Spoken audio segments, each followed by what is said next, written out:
तीसरे कमरे की यात्रा शुरू करने के साथ साथ थर्ड रूम आपके यंगर ब्रदर्स को रिप्रेजेंट करता है रिश्ते में, और पार्ट ऑफ द बॉडी को में आपके शोल्डर्स को रिप्रेजेंट करता है।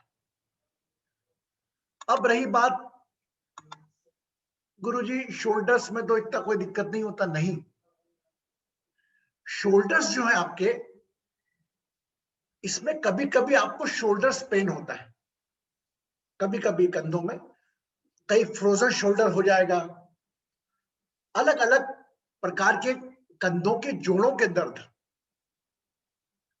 से हम ग्रसित होते हैं। यहाँ बाकी तो हाथों में भगवान की कृपा है, ऐसा कुछ ऑर्गन नहीं है जो हमें कोई रोग दे सके। केवल हमारे जो जॉइंट्स हैं, शोल्डर्स हैं, यहाँ पर अधिकांश मैंने लोगों को देखा है जो फ्रोजन शोल्डर्स हो जाते हैं जिन लोगों को, और जिन लोगों को एक जिसे कहते हैं दर्द, असहनीय दर्द होता है। अब आप एक बात बताएं मुझको, हमारा जो बोन का दर्द होता है, बोन हमारा कौन सा प्लैनेट रिप्रेजेंट करता है, कौन बताएगा? Which planet represent by the which one, who one? My God, welcome, very good, very good. Who control the, एक मिनट मैं खोल रहा हूं मैडम, प्लीज अनम्यूट कर रहा हूं।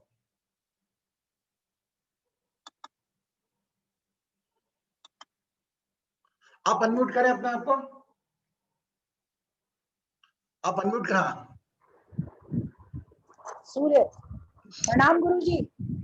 ब्लेसिंग ब्लेसिंग, खुश हैं बेटा, खुश हैं। सूर्य, सूर्य हमारे बहुत, हाँ, very good, give a big clap for her. मतलब ये मालूम है कि शरीर में हमें कोई बोन संबंधी दिक्कत हुई तो वह केवल केवल हमारा एक प्लैनेट है जो सन है, और बोन पे हमारा पूरा स्केलेटन खड़ा होता है। यस, नो, है ना? तो बोन संबंधी समस्या हमारे थर्ड रूम में आ सकती है। तो अगर आपके थर्ड रूम में आपको कभी शोल्डर पेन होता है, एल्बो में दर्द होता है, आर्थराइटिस का प्रॉब्लम फिंगर से उठता है, तो हम क्या करेंगे?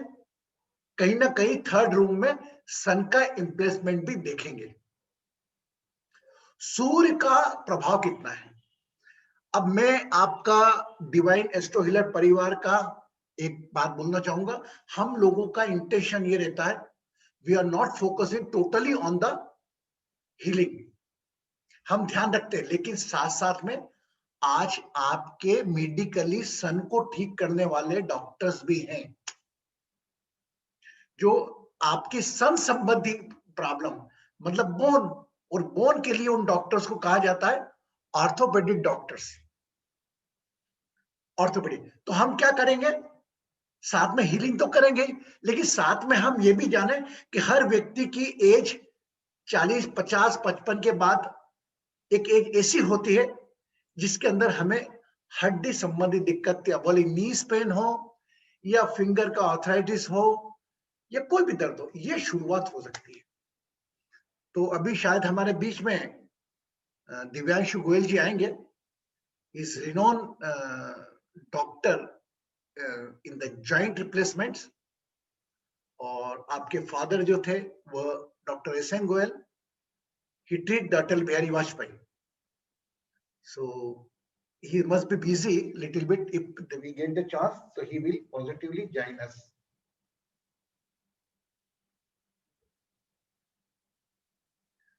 हमको ज्वाइन करेंगे बराबर, और हमें बताएंगे वो कि हमारे को अभी से क्या तैयारी करके रखना है कि एक एज के बाद हमारी बोन्स का बराबर हम ध्यान रखें। हमारा स्वभाव ये रहता है कि जब भी कोई परेशानी आती है, जब भी कोई व्याधि आती है, जब भी कोई तकलीफ आती है, उस वक्त हम भागते हैं, लेकिन हम 12 कमरों की हीलिंग बराबर करेंगे। आज तीसरे कमरे की हीलिंग्स में है, तो थर्ड कमरे की हीलिंग का टेक्निक भी हम आपको सिखाएंगे, और साथ ही डॉक्टर से भी हम एडवाइस लेंगे कि हम किस प्रकार अपनी बोन्स को थोड़ा मजबूत रख सकें। ये आप सब लोग जानते हैं that vitamin D play a vital role, vitamin D play vital role for that. Just I request Divyanshu ji, आप आ गए हैं क्या? Please open your video sir, अगर आप आ गए हैं तो। he was in the operation theater, he committed me positively, I will come. Okay, तो हम आएंगे, तब तक हम चर्चा करते हैं आपस में। तो सामान्यतः आप में से हम जितने लोग हैं, अभी 36 लोग हैं, 36 लोग में से हम कभी रिपोर्ट कराएंगे तो 50 to 60% लोगों का विटामिन डी कम आएगा। यस, नो, हाँ या ना? सबका vitamin D, most of the person. क्यों? क्योंकि हम ध्यान नहीं देते। हमारे खान पान में किस प्रकार का हम बढ़ाएं कि ताकि हमारा विटामिन डी हमारा सुदृढ़ रहे। नंबर 2, साथ ही साथ समय समय पर जो विटामिन डी B12 के टेस्ट भी होते रहते हैं, जो 6 महीने हमने आपको बताया वो कराते रहे, ताकि अभी हम स्वस्थ हैं और अभी नॉर्मल आ रहा है तो सोचते हैं यार नॉर्मल ही था, क्या जरूरत थी कराने की। नहीं, यह आपको आने वाले समय की तैयारी करना है।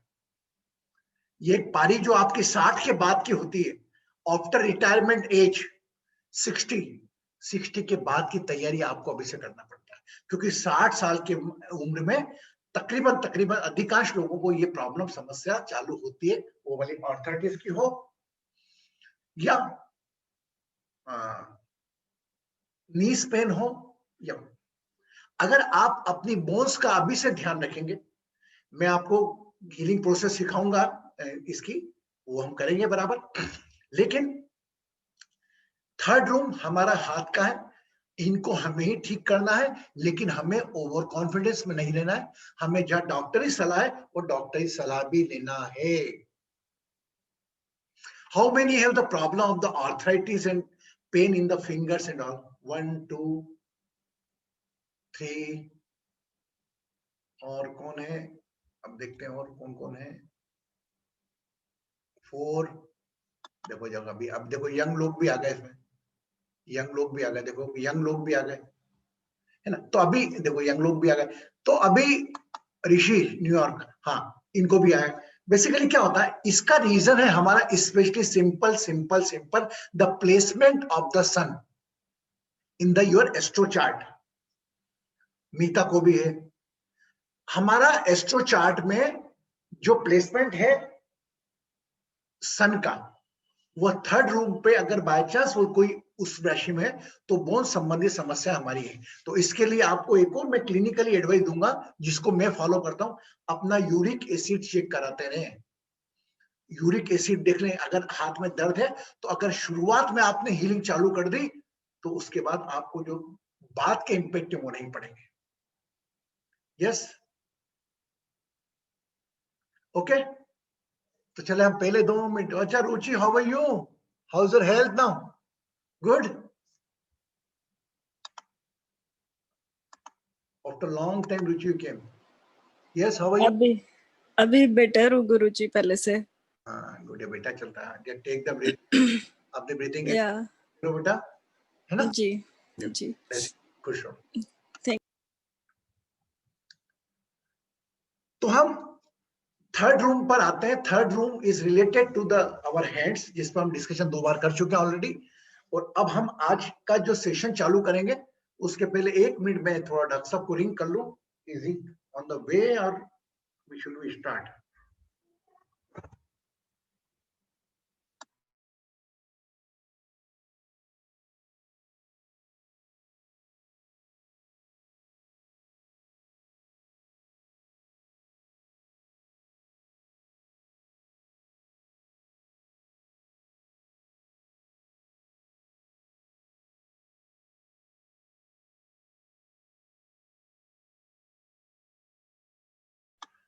सो ये अभी जस्ट लॉग इन, और जो डॉक्टर साहब आ रहे हैं, ये he is a main person in the age पर द क्वेश्चन ऑफ इनका जो वो है।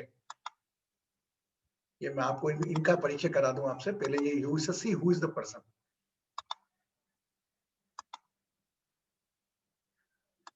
He is a very young and energetic boy. His name is Divyanshu Goyal. He is a senior orthopedic surgeon. You Google it, you will come to know. And especially his father have the vast experience about the joint replacements. घुटनों के जो operation में वह एक अव्वल थे। Even Atal Bihari ji Vajpayee ji को भी उन्होंने ट्रीट किया। वह एक असामयिक वेदना में चले गए। बोल साहब, मेरे बड़े ब्रदर जैसे थे वो, just like my Elder brother, और बड़े ब्रदर ही हैं, लेकिन असामयिक चले गए वो। उनका हॉस्पिटल था इंदौर में, बहुत बड़ा एसएनजी हॉस्पिटल। उसके बाद उनके बेटे ने कमान संभाली उनके नाम की, और आज वही नाम इतनी यंग एज में उन्होंने अपना एक वर्चस्व जमाया है, अपना नाम जमाया है। And we are very pleased, he is going to join with us. Just एक मिनट रुक गया।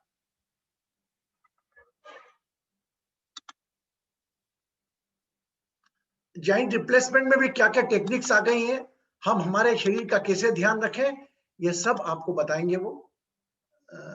दिव्यांशु जी, आर यू जॉइन हियर? हो गए क्या? हाँ, आ गए डॉक्टर साहब, आ गए डॉक्टर साहब, आ गए।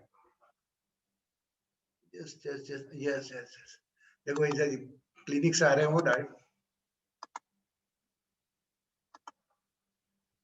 आई अनम्यूट यू सर ऑलरेडी। हाँ जी। And you welcome in our divine astrology session. हाँ जी। Every day since last 5 years we used to talk about the body. तो आपका स्वागत है हमारे डिवाइन एस्ट्रो हीलिंग परिवार में। और चूंकि थोड़ा मैं आपको बता दूं, ये पूरे सब साथी लोग हैं डिवाइन एस्ट्रो हीलिंग परिवार के, जो एक लेकर चले कि हम अपने आप को भी थोड़ा हील कर सकते हैं। तो चूंकि orthopaedic doctor, our astrology planet is play vital role for the bones. क्योंकि आज हमारा थर्ड रूम हम का लेने वाले थे, तो हमने सोचा चीज को ठीक होने में दो चीज लगती है, एक दवा और धुआं। Right. Bless for giving the थोड़ा प्रिकॉशन बताने के लिए। थोड़ा आज की तारीख में जो कई लोग ज्वाइन करते हैं वो फियर अभी मौजूद है आज उस एज में कि एज के बाद आर्थोपेडिक को प्रॉब्लम होती है, तो इससे हम prevention we can control it. You are most welcome for your, thank you very much. Thank you so much. Basically हम आज जो बात करना चाह रहे हैं ये प्रिवेंशन, जैसा गुरुजी ने बताया कि हम प्रिवेंशन के बारे में ज्यादा बात करते हैं आजकल। इसलिए करते हैं क्योंकि जो बीमारियां हम 60-70 की आयु में देखते थे वो आज की तारीख में 40 और 50 की आयु में देखने को मिल रही है। जैसे कि ऑस्टियोपोरोसिस, जो कि हड्डियों में कैल्शियम की कमी हो जाना, ऑस्टियो आर्थराइटिस, ये दो शब्द आपने बहुत कॉमनली सुने होंगे। ऑस्टियो आर्थराइटिस का मतलब होता है जोड़ के अंदर की जो गैप होती है वो खत्म हो जाना।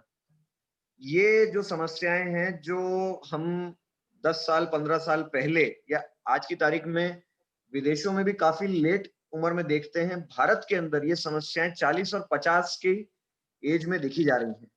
और उसका सबसे मेन कारण जो है वो है लैक ऑफ एक्सरसाइज, मतलब कसरत की कमी और सही पोषण की कमी।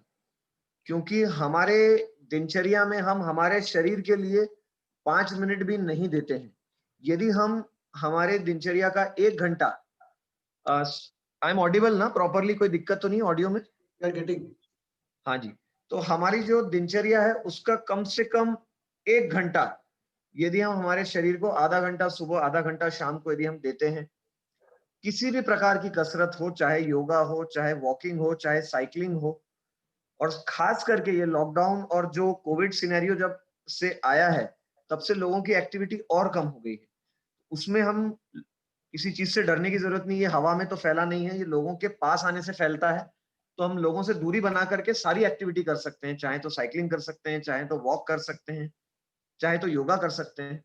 बट आधा घंटा सुबह और आधा घंटा शाम की यदि हम कसरत रेगुलर करते हैं तो शरीर की मांसपेशियों और हड्डियों के उपयोग में आने से उनका ब्लड सर्कुलेशन बराबर मेंटेन रहता है, जिससे कि मांसपेशियां और हड्डी दोनों में न्यूट्रिएंट्स, मतलब पोषण की जो पूर्ति है वो बराबर समय से होती रहती है। मतलब जैसे कि हड्डी में कैल्शियम और प्रोटीन होता है, यदि हम हाथ और पैर का उपयोग कम करेंगे, सिर्फ मस्तिष्क और डाइजेस्टिव सिस्टम का ही उपयोग ज्यादा करेंगे, तो हाथों और पैरों में से बॉडी और हमारा ब्रेन ब्लड सर्कुलेशन कम कर देगा, जिससे आगे चल के मांसपेशियां और हड्डी दोनों कमजोर हो जाती है, जिससे कि ऑस्टियोपोरोसिस, मतलब हड्डी में कैल्शियम की कमी वाली समस्या खड़ी होती है। यही समस्या एवरेज लोगों में 80-70 की उम्र में होती है और आज की तारीख में भारत के अंदर 40 और 50 के उम्र में लोगों को होने लगी है। और इस प्रकार की जब नेचुरल कैलामिटी में हम देख रहे हैं कि लोग घर से निकलते नहीं है, घर में ही हैं, तो उससे ये तकलीफ और जल्दी और स्पीड से आएगी हमारे अंदर। तो एक आधा घंटा सुबह आधा घंटा शाम की एक्सरसाइज हमें हमारे दिनचर्या में एक, जैसे हम हमारे फाइनेंशियल एस्पेक्ट में हम कहते हैं कि हम इन्वेस्टमेंट करते हैं आज ताकि हमें 10 साल बाद वो काम आए, तो ये हमारा इन्वेस्टमेंट है जो हमारे शरीर में कर रहे हैं। आज हम इन्वेस्टमेंट करेंगे आधा घंटा सुबह शाम, तो आज यदि हमारी उम्र 40 साल है तो वो हमें 50 की उम्र में काम आएगा, 50 की उम्र में करेंगे तो वो 60 में, इस प्रकार से वो आगे के लिए हमारे लिए लाभदायक रहेगा। हम यदि ये सोचते हैं कि आज हमें कोई समस्या नहीं है, तो हम बहुत बड़ी गलती कर रहे हैं यदि हम एक्सरसाइज नहीं करते। हम आज एक्सरसाइज कल के लिए कर रहे हैं, कल परसों के लिए कर रहे हैं। इस बात को खास तरीके से हम ध्यान रखें। जैसे कि ऑस्टियोपोरोसिस है, वैसे ही ऑस्टियोआर्थराइटिस है। ऑस्टियोआर्थराइटिस भी गलत एक्टिविटी करने से और एक्सरसाइज नहीं करने से ही ज्यादा बढ़ती है। यदि हमें घुटने की समस्याएं हैं, तो जो हमारे दादा परदादाओं वाली जो एक्टिविटीज थी, जैसे कि भारतीय संडास का उपयोग करना या जमीन पे आलती पालती मारकर बैठना, इन एक्टिविटीज से यदि हमें समस्या उत्पन्न होती है, दर्द होता है, तो इसे हमें टेम्पररीली बंद करके एक्सरसाइज चालू करनी चाहिए। और उसके बाद एक्सरसाइज में जैसे 2 या 3 किलोमीटर का वॉक हमारे घुटने के लिए बहुत बहुत इफेक्टिव होता है। तो यदि हम वो कर लेते हैं और उसके बाद हम देखेंगे तो हम ये सारी एक्टिविटीज वापस कर पाएंगे। यही एक्टिविटीज हमारे दादा परदादा या गांव के लोग इसलिए कर पाते हैं क्योंकि वो दिनचर्या में इतना चलते हैं, खेत में चलते हैं या गांव से गांव चले जाते हैं वॉकिंग। तो उसके लिए मैं जैसे सबसे बड़ा उदाहरण मेरे ग्रैंडफादर का देता हूँ। My grandfather till the age of 96, 96 साल की उम्र तक उनको कभी घुटने में समस्या नहीं रही, जबकि आज की तारीख में लोगों को 50 और 60 में ये समस्या हो रही है। और उसका मेन कारण ये था कि 70-75 साल की उम्र तक वो कम से कम 30 से 40 किलोमीटर रोज साइकिल चलाते थे और 10 किलोमीटर पैदल चलते थे। तो जब इतनी एक्टिविटी आपका घुटना करेगा, आपकी मांसपेशियां इतनी स्ट्रांग रहेगी कि जोड़ के ऊपर का सारा लोड आपकी मांसपेशी ले लेगी, तो आपको आर्थराइटिस की समस्या भी नहीं होगी। जहां तक एक्टिविटी वाली बात है, ये तो हमने पूरी अब आपको समझा दी, लेकिन हम पोषण की भी बात बहुत ज्यादा जरूरी है। जैसे हम जो डाइट जो नॉर्मल दिनचर्या में हम खाते हैं, वो हम ऐसे गिनते हैं कि हमने दोपहर के खाने में 2 रोटी, रात के खाने में 1 रोटी खाई है, तो हमें और कुछ खाने की आवश्यकता नहीं है। जबकि रोटी प्योर कार्बोहाइड्रेट है, एक तरीका सिर्फ एनर्जी प्रदायक पार्ट है। यदि हमको खाने की एक्चुअल क्वांटिटी गिननी है, तो हमको ये गिनना चाहिए कि हमने कितना प्रोटीन खाया या कितने विटामिन खाए। तो हम उसको प्रोटीन, जैसे हम शाकाहारी लोग हैं, भारतीय लोग मैक्सिमम शाकाहारी ही होते हैं, तो हमारे खाने पीने में प्रोटीन की मात्रा थोड़ी सी कम रहती है। तो एक बैलेंस अमाउंट में डेयरी प्रोडक्ट्स, मतलब दूध से मिलने वाला पोषण, दूध, दही, पनीर, ये सारी चीजें एक फिक्स क्वांटिटी में रोज हमको लेना ही चाहिए। जैसे आधा लीटर दूध, 1 कटोरा भर के दही और 100 ग्राम पनीर, इतना हम यदि रोज खाते हैं तो हमारा काफी हद तक प्रोटीन का इंटेक ठीक हो जाता है। साथ में हम जैसे दालें खाते हैं, तो दाल को दाल की तरह तो लीजिए, उसके अलावा आप स्प्राउट्स की तरह ले सकते हैं। उगा हुआ चना है, अंकुरित किया हुआ चना मूंग है, उसको लीजिए। ड्राई फ्रूट्स में अपने जो बादाम, अखरोट, ये दोनों हाई प्रोटीन ड्राई फ्रूट्स होते हैं, तो ये दोनों लें थोड़े मात्रा में। रोटी का जो आटा रहता है, अब जैसे मैंने आपसे बात करी कि हम खाने को रोटी की मात्रा में गिनते हैं, हमने 2 रोटी खाई, 4 रोटी खाई, तो रोटी के आटे में 1/3 आटा हम सोयाबीन का आटा मिला लें, उससे इनडायरेक्टली हमारी डाइट में प्रोटीन चला जाएगा। तो ये बहुत सारे तरीके हैं जिससे हम डाइट में पहली चीज तो प्रोटीन ले आए। दूसरा, विटामिन को बैलेंस्ड अमाउंट में लेने के लिए अलग अलग रंग वाली सब्जियां जरूर से खाएं, लाल, हरी, पीली, तो उनमें अलग अलग टाइप के विटामिन जाते हैं हमारे शरीर में, उनका भी बैलेंस होगा, फ्रूट्स का भी बैलेंस होगा, तो विटामिन भी केयर हो जाएंगे। और साथ में कुछ एक बेसिक विटामिन है जिसकी अभी कोविड पैंडेमिक में लोगों ने बहुत बात करी कि विटामिन सी खाना चाहिए हमको, विटामिन डी खाना चाहिए हमको। ये हम नॉर्मली बिना पैंडेमिक के भी सारे डॉक्टर्स बोला करते थे, बट लोग उसको उतना सीरियसली फॉलो नहीं करते थे। जब तक तकलीफ होती है, दर्द होता है, तब तक फॉलो करते थे और उसके बाद धीरे धीरे अनफॉलो कर देते थे। तो विटामिन डी की एक गोली, महीने में एक गोली 60,000 इंटरनेशनल यूनिट की हम आजीवन ले सकते हैं। विटामिन सी तो हम नेचुरल ले सकते हैं, चाहे तो नेचुरल लें, चाहे तो टैबलेट के फॉर्म में ले सकते हैं। और एक मल्टीविटामिन जिंकोविट जैसी टैबलेट होती है। ये कुछ चीजें हैं जो हम यदि रेगुलर खाएं तो इसका कोई साइड इफेक्ट नहीं होता। और ये हमारे जैसे हम खाने में बात करते हैं तो आटे में नमक का काम करता है, लेकिन नमक के बिना खाना नहीं बनता है, तो वो उतना जरूरी भी है और उतनी क्वांटिटी में भी लेने की जरूरत नहीं होती। उसको हम लेंगे तो हमारे जो बेसिक एक कॉमन ऑर्थोपेडिक प्रॉब्लम्स होती है, मसल पेन, जॉइंट पेन, ये सब धीरे धीरे धीरे धीरे नॉन एग्जिस्टेंट, मतलब खत्म हो जाएंगे हमारी बॉडी में से। ये कुछ बेसिक बातें हैं जिसको हम यदि ध्यान रखते हैं हमारे खाने पीने से लेकर के और हमारी एक्सरसाइज को लेकर के, तो हमारा जितनी भी कॉमन प्रिवेंटिव वाली जो हम बात करते हैं वो वाला हम काफी हद तक कवर कर सकते हैं, और हम बेसिकली जो जोड़ की समस्या या ऑस्टियोपोरोसिस की समस्या के लिए जब हम ट्रीटमेंट पार्ट तक जाएं, उस पार्ट को हम डिले कर सकते हैं और प्रिवेंट भी कर सकते हैं काफी हद तक। बाकी अब मैं चाहूंगा कि यदि किसी के पास कोई क्वेश्चंस हो तो हम उसको क्वेश्चंस को हम डायरेक्ट आंसर करें तो आपकी ज्यादा अच्छे से प्रॉब्लम सॉल्व करे जा सकती है। Yes, anybody want to ask the question regarding Poonam and all? Anybody? ये अवसर नहीं मिलेंगे डॉक्टर साहब, कैसे समय निकाला हम हमें मालूम है। यस पूनम जी।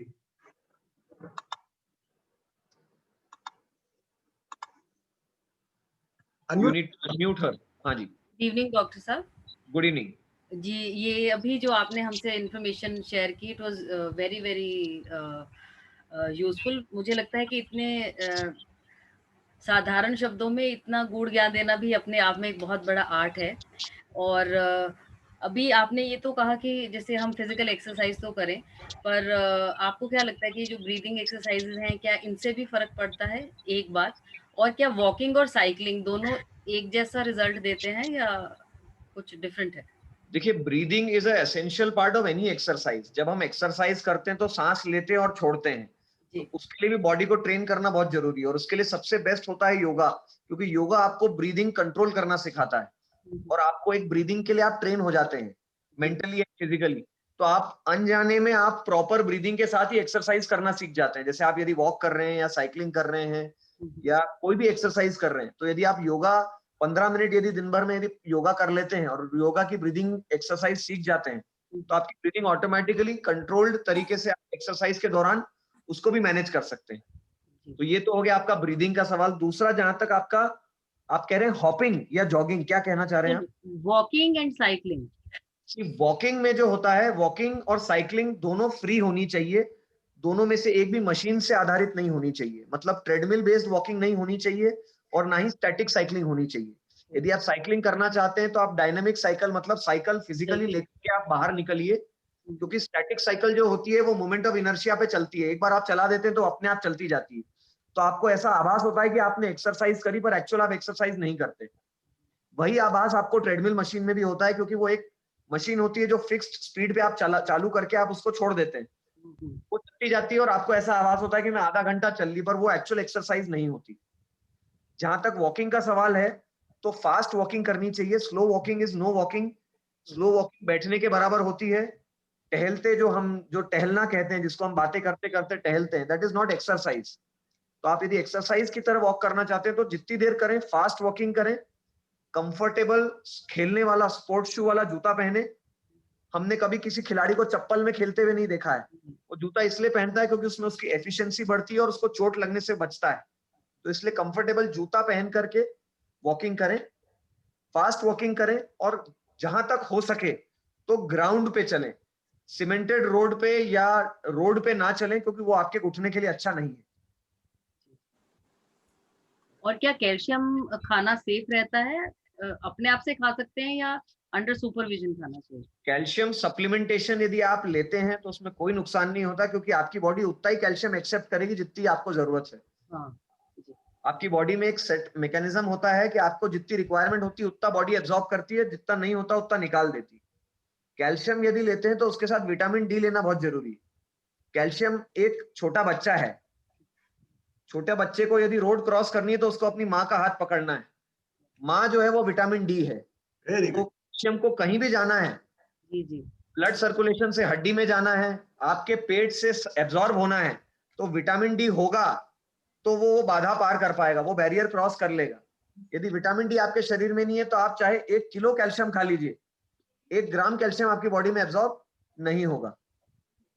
जहां तक हो सके नेचुरल कैल्शियम के लिए जाएं। नेचुरल कैल्शियम का सोर्स होता है डेयरी प्रोडक्ट्स, दूध है, दही है, पनीर है। इससे आपको प्रोटीन भी मिलेगा और कैल्शियम भी मिलेगा। तो जितना आपकी बॉडी टॉलरेट करती है, जैसे कुछ लोगों को लैक्टोज इंटॉलरेंस वाली समस्याएं होती हैं, उनको हम कैल्शियम टैबलेट लेने के लिए एडवाइस करते हैं। जिनको एस्टेब्लिश्ड ऑस्टियोपोरोसिस है, जिनको दिख रहा है कि कैल्शियम की कमी है, उनको हम कैल्शियम सप्लीमेंटेशन एडवाइस करते हैं। और मेरा जो वॉक इन पेशेंट आता है ओपीडी में, उसको मैं कहता हूं कि आप दूध पीजिए, क्योंकि गोली आपकी खत्म हो जाती है, आप नाम भूल जाते हैं, आप लाना भूल जाते हैं। दूध जो है वो आपके घर में मौजूद है। आप यदि आधा लीटर दूध का हैबिट बना लें, 2 ग्लास दूध, 1 ग्लास सुबह 1 ग्लास शाम को यदि बनाने की हैबिट बना लें, तो वो आप नहीं भूलेंगे। और एक कटोरा भर के दही खाएं, ये आपका कैल्शियम रिक्वायरमेंट, जो एवरेज कैल्शियम रिक्वायरमेंट उसको कवर कर लेगी। जहां तक कि विटामिन डी का सवाल है, वो भी नेचुरली अवेलेबल है, लेकिन उसके लिए हम धूप में बैठते नहीं हैं। और वो धूप जो हमें चाहिए, वो चाहिए होती है 11 से 1 बजे की धूप, जो होती है बहुत तेज। हमारे देश में जो धूप आती है 11 से 1 बजे की, बहुत तेज धूप होती है, वो हम टॉलरेट नहीं करते। दूसरा, जो हमारी सोसाइटी है उसमें सिर्फ इतना और इतना हिस्सा ही शरीर का एक्सपोज होता है, तो ये सिर्फ 5 से 10% बॉडी सरफेस एरिया है। आपको कम से कम 50 से 60% बॉडी सरफेस एरिया आधा घंटे तक एक्सपोज करेंगे तो विटामिन डी बनेगा। तो इसलिए सबसे बेस्ट ऑल्टरनेटिव है विटामिन डी की 60,000 यूनिट वाली एक गोली महीने में एक बार खा लीजिए। Thank you so much. अच्छा, can you, Rupa ji from Nairobi want to ask? Rupa ji? Yes, hello, doctor. What I wanted to ask you is, I was told that to absorb vitamin D, you need to take nuts. Is there any way that you can absorb the vitamin D properly? That's what I said, that you need to expose around 50 to 60% of your body surface area, and you need to be exposed to direct sun rays, which is between 11 and 1 in the afternoon. Oh, even And after you've taken a supplement, No, D3 then you don't need. supplement. Then you don't need. If you are taking a supplement, then it's not required. Why I'm asking is because I used to take a vitamin D supplement every day. Okay. But even Every then, day? after my blood test, it came to about 30, 31, Okay. the D3. So it That looked is like borderline. I was not absorbing it properly. Yeah, that is borderline. Yeah. So I see, basically vitamin D is a vitamin which need not to be taken every day, first of all, because it's a Oh. fat soluble vitamin, so it gets stored in your liver. So you can take a okay. bulk quantity and it will get absorbed and it will be released as per requirement of your body. So we advise patients, if you are deficient, like you have an established deficiency of 30, 31, so you can take an injection of vitamin D, which will be 6 lakhs international units, and then Yes. maintain it with 60,000 international units once a month. Oh, Which will be so the sufficient. doctor here said take it once a week. Because you were deficient. So he asked you to start Yeah. with once a week for 3 months, and then you can maintain Yeah. it lifelong with 60,000 units once a month. Oh, okay, okay. Yeah. And which are the best exercises to do for knees? Because that's where it starts first. What would you recommend? There are certain The knee exercises problem. which we advise. I will just get a chart for you. I'm in my OPD only, so I will just show you on the chart. He's just having the own operation theater, no? Showing the chart how you can be. Very good. Oh, okay.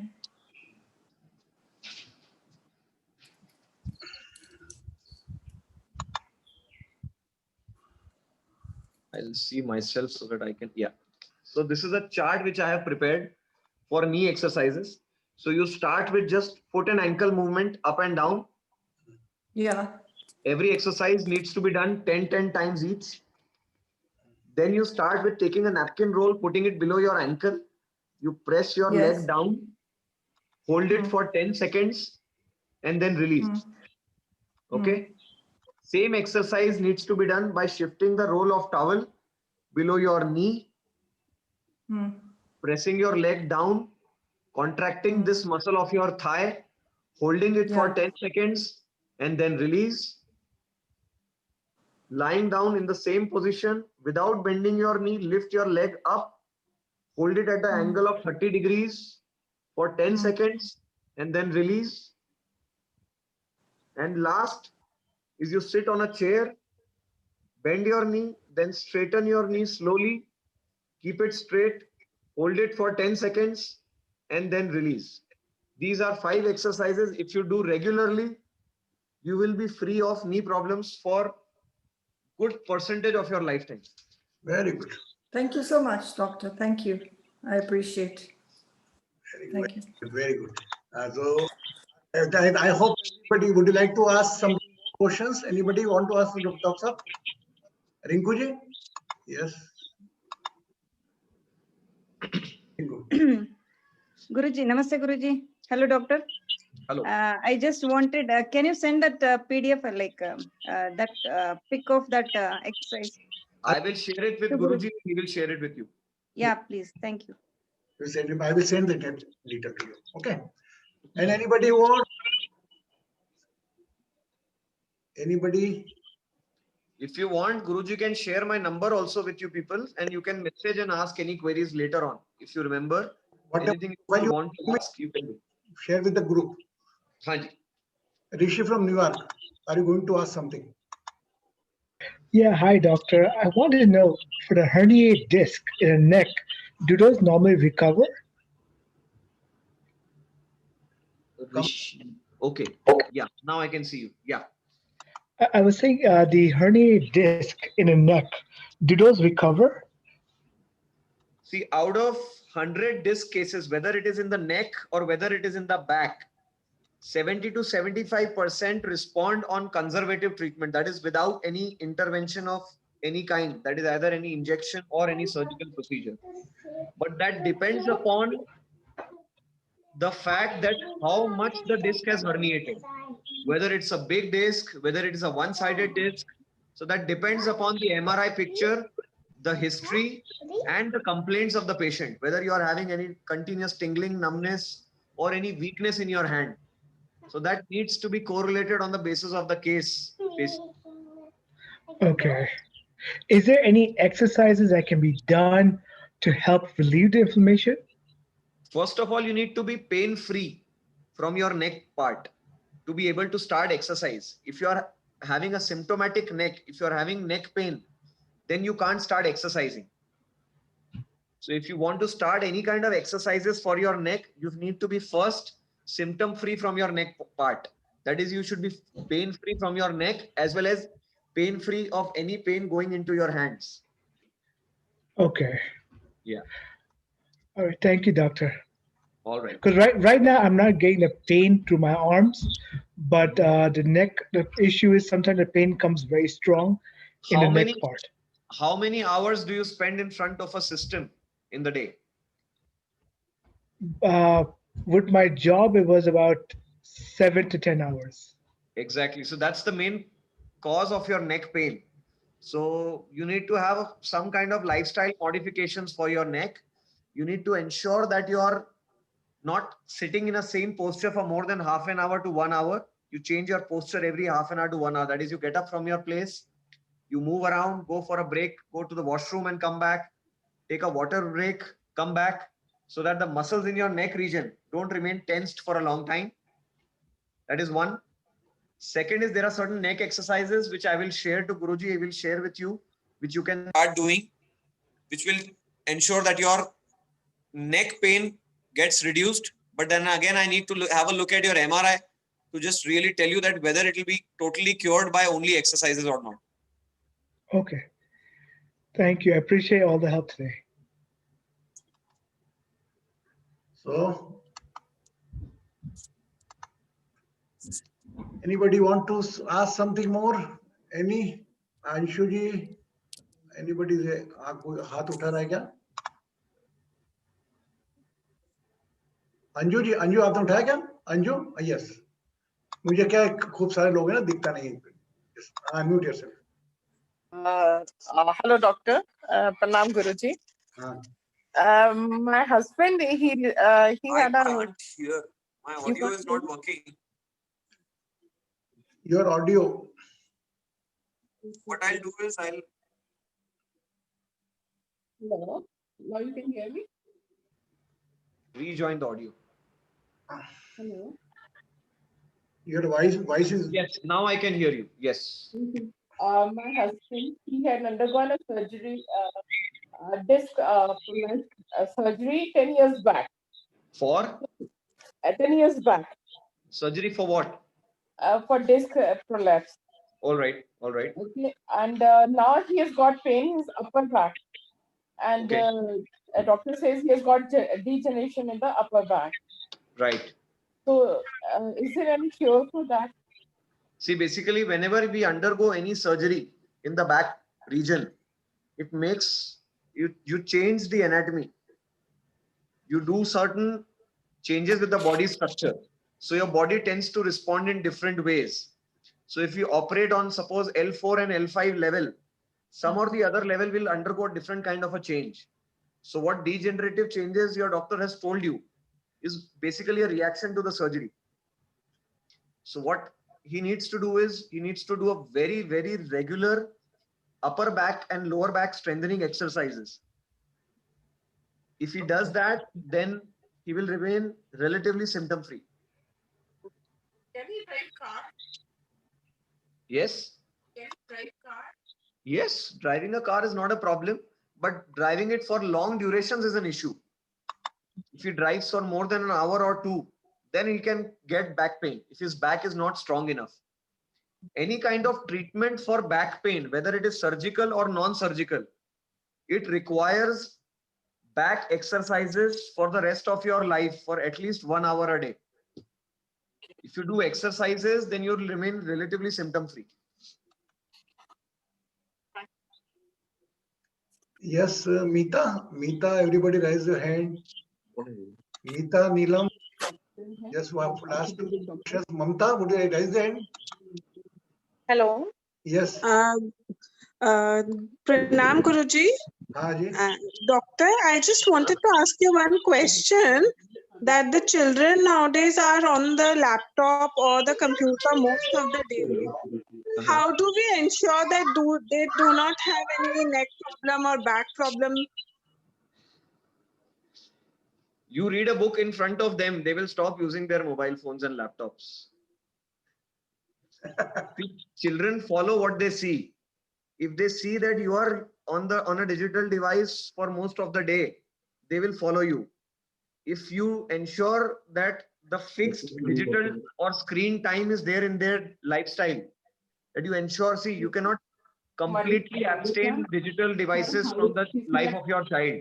If the child will spend more than half an hour on the digital device, he is bound to develop certain kind of neck symptoms. Because our neck is not supposed to be bent.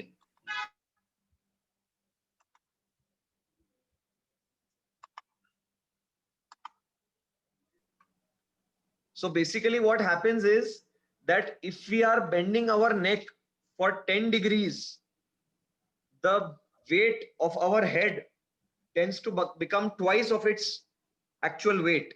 For 20 degrees bending of the neck, it becomes 4 times.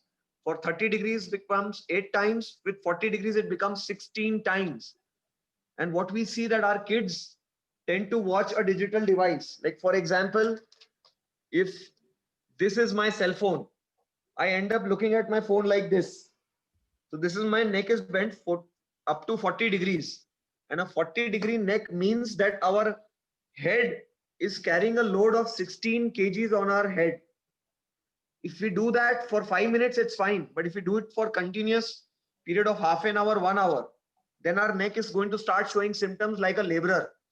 जैसे मजदूर होता है वो अपने sir पे इतना वजन उठाता है, तो उतना वजन आप मान के चलिए अपना बच्चा या हम खुद उठा रहे हैं हमारे सर पर. So our screen should be at our same eye level. So there are certain modifications which you can do. For an example, I will show you my monitor. My monitor is mounted on my printer so that it remains at my eye level, so that I don't bend my neck when I'm looking at my monitor. Similarly, I have a device in my OPD in which I keep my files on an incline so that I don't bend my neck. So these are certain modifications that you can do in your house so that the screen is at the eye level of your child, so that your child does not bend the neck much and he does not develop any kind of neck symptoms. So that doesn't, not only does it apply for your child, it applies for us also. So if you want to look at your cell phone should be here, and your laptop, your screen or your desktop should be at your eye level. Very good, very good. So beautifully. Rishi again. Last. Hi, sorry, one more question I had. What is the difference between a disc replacement and a fusion? See, basically we have got 34 vertebra in our body, right? If you look at when we look at our skeletal system, it has got 34 vertebra. Those are backbone. 34 different backbones are there. In between those 34 backbones, we have got a disc space, 33 disc spaces between 34 backbone vertebral bodies. So when a patient develops some kind of problem in that disc and we want to do some surgery for that, that is the advanced surgery. So we have two options. One is we make the vertebra above and below one vertebra, we fix them together. That is called fusion. We make one vertebra out of the two.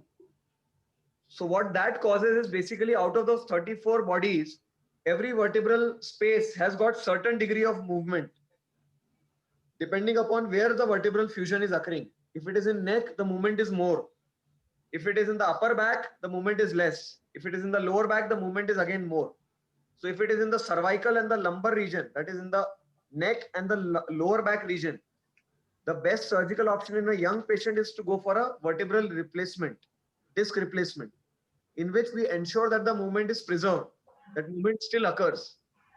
But if we do a fusion, that is we fix the vertebra together, then the movement stops occurring.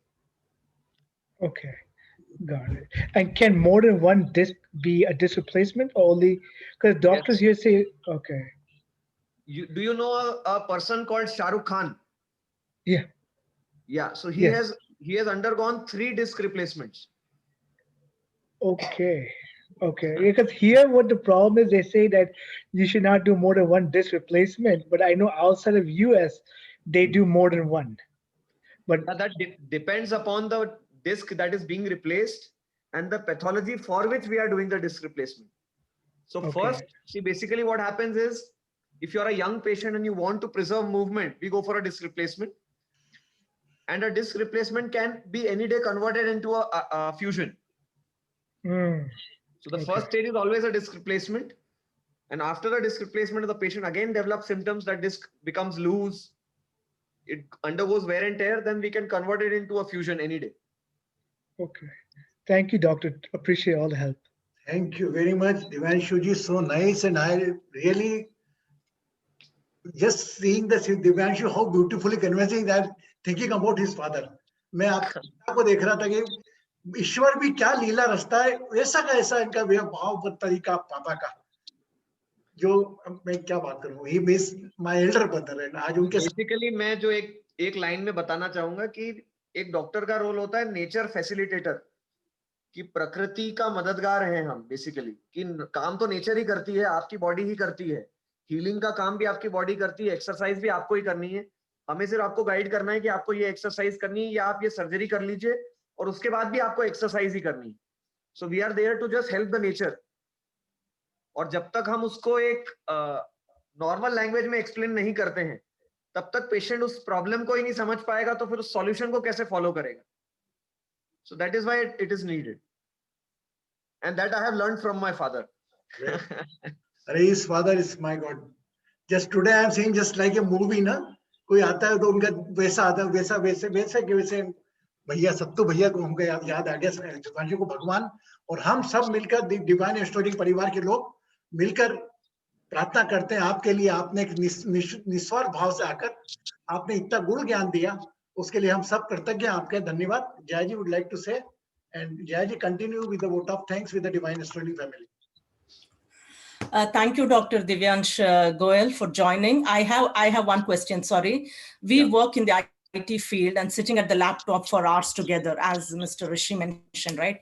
Each day is like 8 to 10 hours easily, and that's our livelihood. And what can we do? I have already developed a lot of, backache, and I do get healing from Guruji, and I get, relief. What can we do to alleviate that? See, first is lifestyle modification. Like I said, that your system, your screen should be always and always and always at your eye level.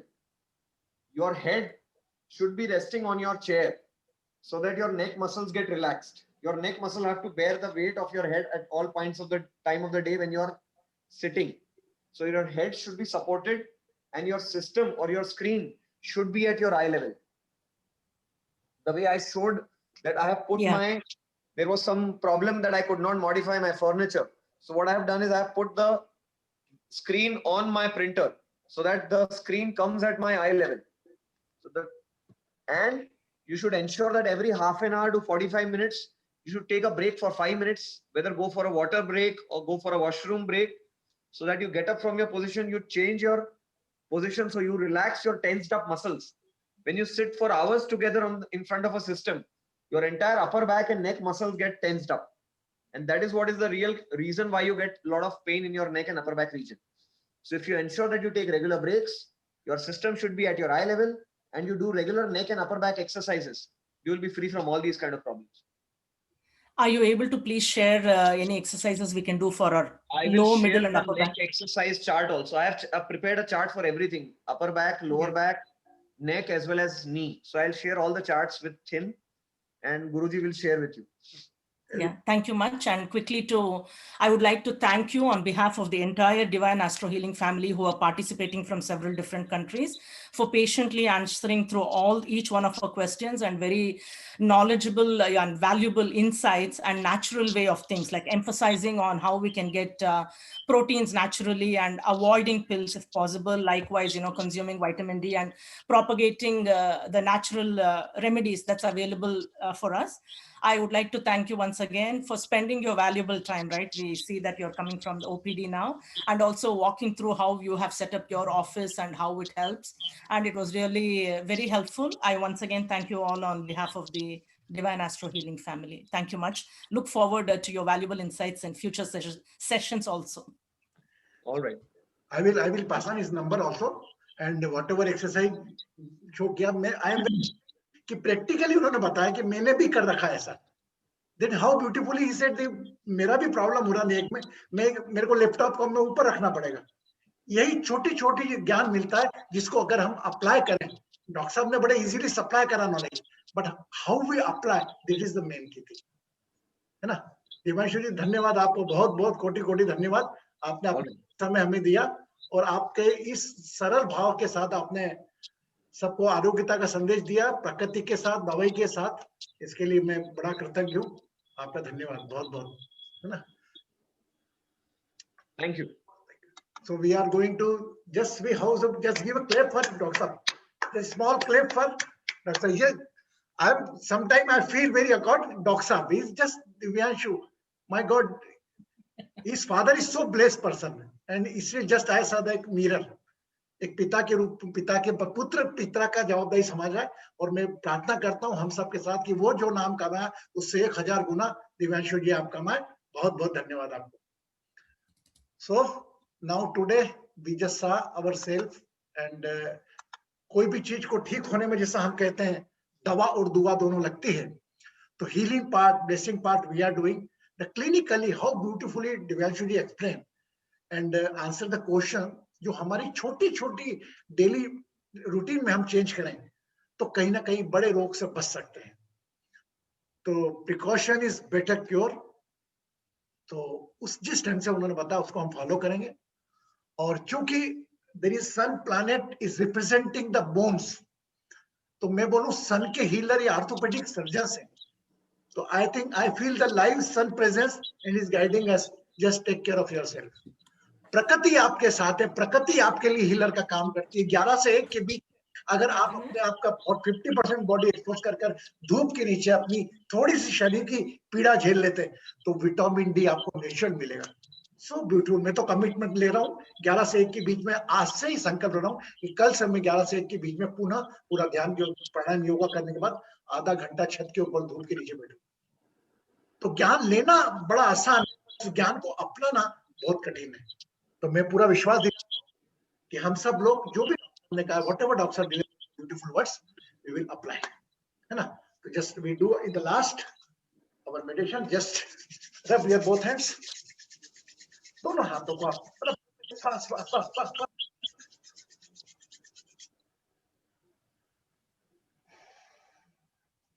And जब fast 1 2 3 4 5 6 7 8 9 10 11 1 2 3 4 5 6 7 8 9 10 11 1 2 3 4 5 6 7 8 9 10 11 1 2 3 4 5 6 7 8 9 10 11 1 2 3 4 5 6 7 8 9 10 11 1, 2, 3, 4, 5, 6, 7, 8, 9, 10, 11. 1, 2, 3, 4, 5, 6, 7, 8, 9, 10, 11. Now keep the both hand legs, stretch your body. Some force is pulling you up. कोई शक्ति आपको ऊपर खींच रही है. जाने दें शरीर को, हाथों को.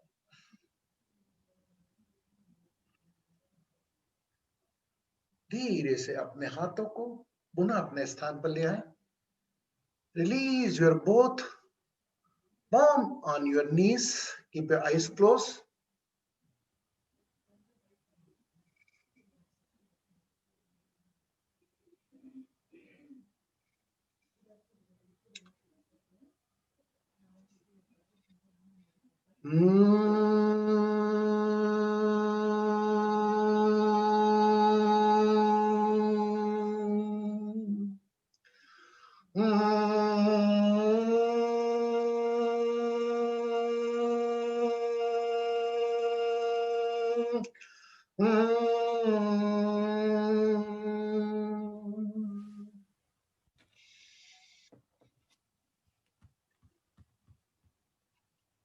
Just think of your name. What is your name?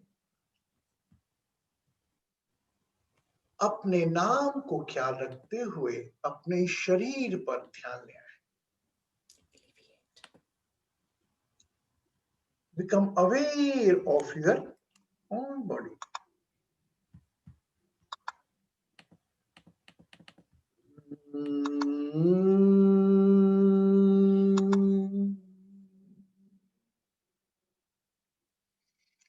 जहां भी शरीर में दर्द हो, पीड़ा हो, व्याधि हो, become aware of that part. Any pain in the body, any chronic health issue, just become aware of that part.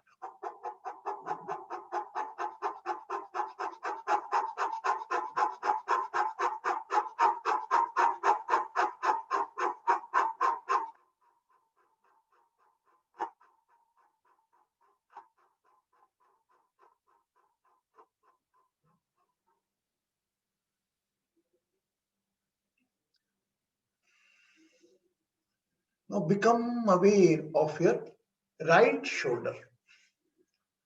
अपने सीधे कंधे पर अपना ध्यान ले आए.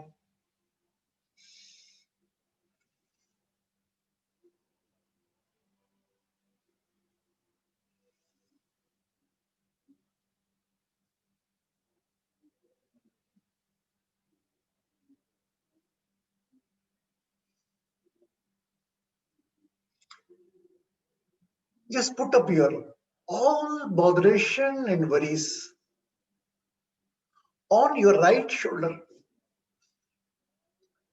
अपनी सभी समस्याएं, परेशानियां, शरीर की पीड़ा, रिश्तों की पीड़ा, किसी अभाव की पीड़ा, सभी अपने राइट शोल्डर पर रखें. Your third room represent courage. आपका इस 5 तत्व का शरीर का तीसरा कमरा आपके साहस, आपके करेज को रिप्रेजेंट करता है. Become aware of your right shoulder. Your all botheration, worries are lying there.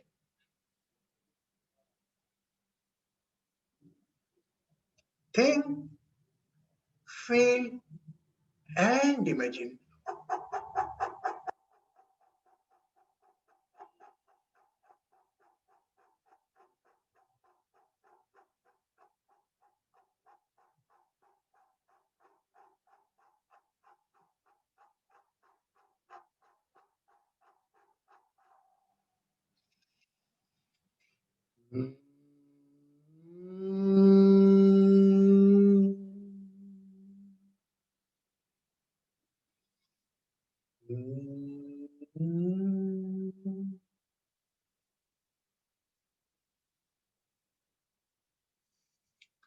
Just become aware of your left shoulder. अपने बाएं कंधे पर अपना ध्यान ले आए। Your right shoulder represent your father's shoulder. Left part of your body represent the mother element. To put up all things on the left shoulder, which you feel that you are blessed. जो भी आपको उस ऊपर वाले की तरफ से मिला है, उस पर ध्यान रखें। वो सभी put on your left shoulder. 5 element body. Whenever you feel hungry, you get food. Whenever you want to sleep, you get sleep.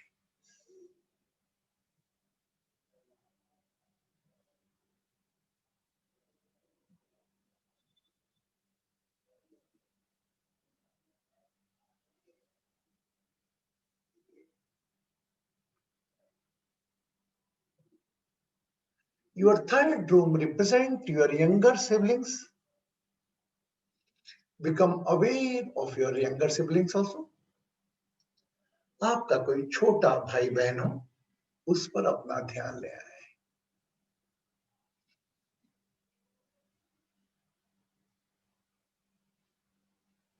धीरे से अपना ध्यान बाएं कंधे से लेकर पूरे हाथ पर ले आए। बाईं कोहनी, बाएं हाथ की उंगलियां, left shoulder, left elbow, left hand fingers.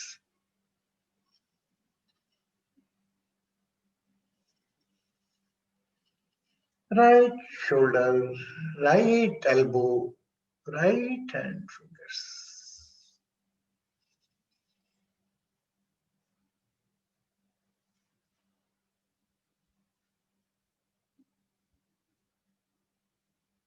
Just pray, heal, and bless to all participants.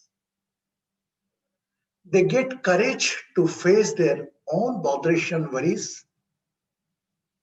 They have power. कोई भी पीड़ा, कोई भी परेशानी को सहने की शक्ति आपका तीसरा कमरा देता है, your third room. Just pray, heal, and bless for all.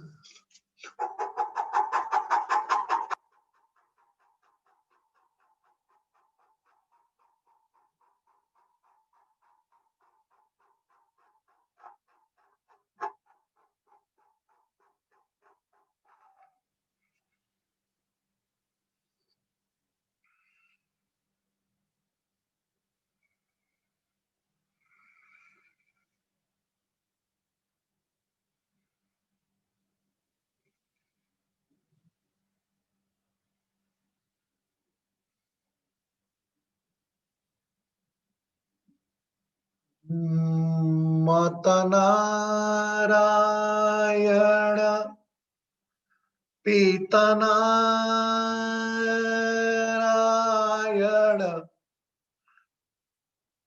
प्रभु नारायण नारायण नारायण, प्रभु नारायण नारायण नारायण, श्रीमन नारायण नारायण नारायण।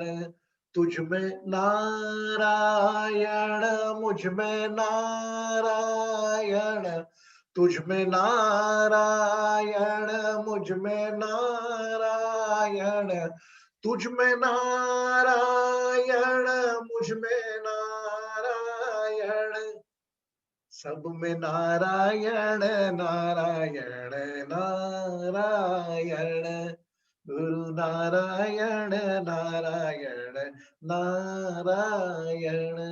यहाँ नारायण, वहाँ नारायण, यहाँ नारायण, वहाँ नारायण, जहाँ देखो वहाँ नारायण नारायण।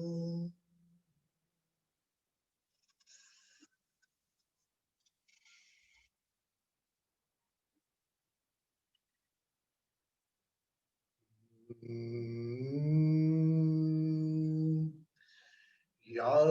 देवी सर्वभूतेषु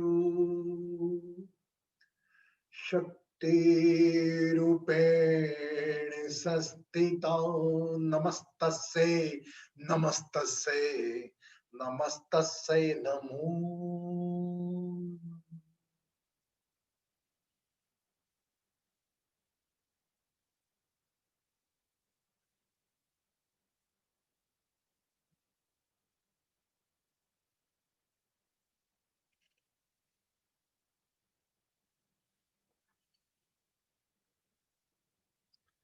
अपना समय लेते हुए अपने आसपास के वातावरण के प्रति ध्यान ले आए। Become aware of your surroundings and body. Along with a gratitude smile, you can open your eyes as per your own time.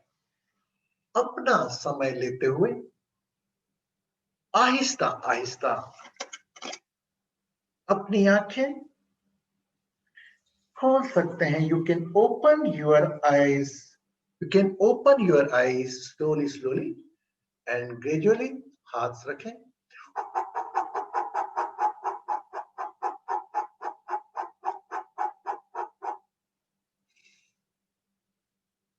And drink good water.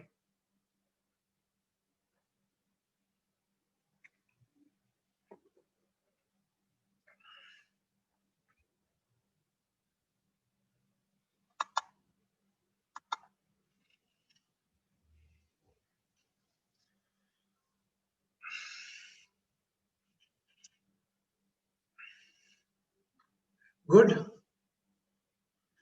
Ab now just see a young boy, Divyanshu Goyal, how beautiful he is talking. As per, I request to Sangeeta ji, I request to Geeta ji, if he not left, even I involve Basu ji also. Now we just guess what the planetary position of the Divyanshu Goyal ji in respect of sun. Basu ji.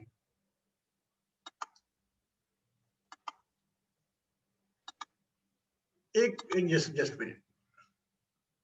Now you unmute yourself. Already. Hello. Yes. Can you hear me, Guruji? Yes, yes. So what I have seen, जो मैंने देखा, उसके अंदर पूरा sun ही sun है. The vibration is पूरा, it's like a sun god.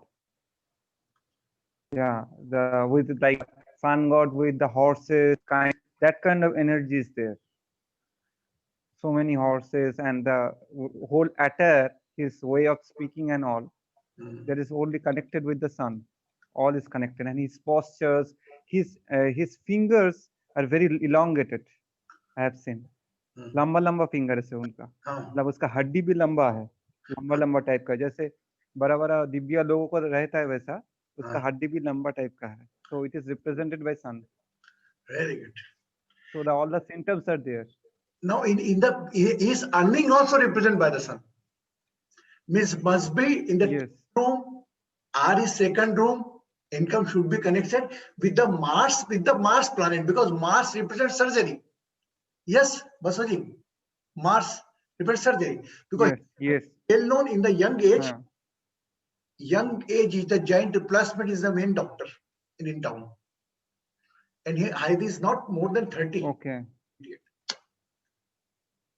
Now you say you feel the professional life. He looks like he is tall, I think, na?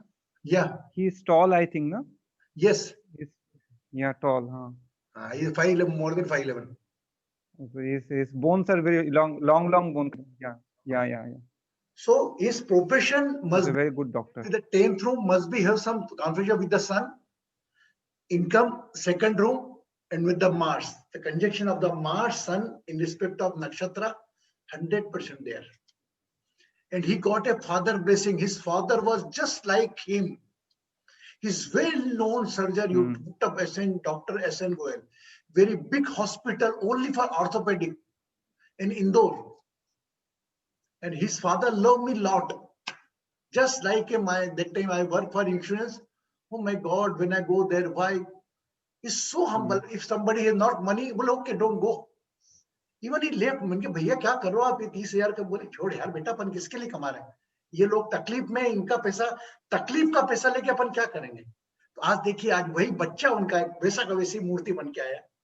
वो जैसे करण अर्जुन पिक्चर होती थी ना, वो बोले चले गया आगे, वैसा का वैसा। और I will very happy to see him in that particular room जहां पर इनके पापा बैठते थे। जस्ट थोड़ा इमोशनल हो गया मैं, क्योंकि मेरा काफी दिनों से संबंध इन लोगों से। He so occupied. डॉक्टर बोले अंकल मैं जरूर। So I we are very blessed to get his sun का power.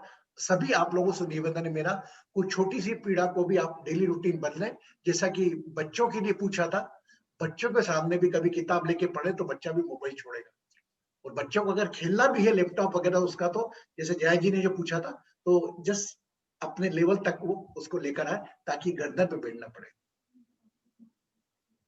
Okay, so tomorrow is the day for the 4th day is represented by those who have any asthma, any cardiac asthma, any chest pain problem, and in the COVID-19, like they are playing the vital role.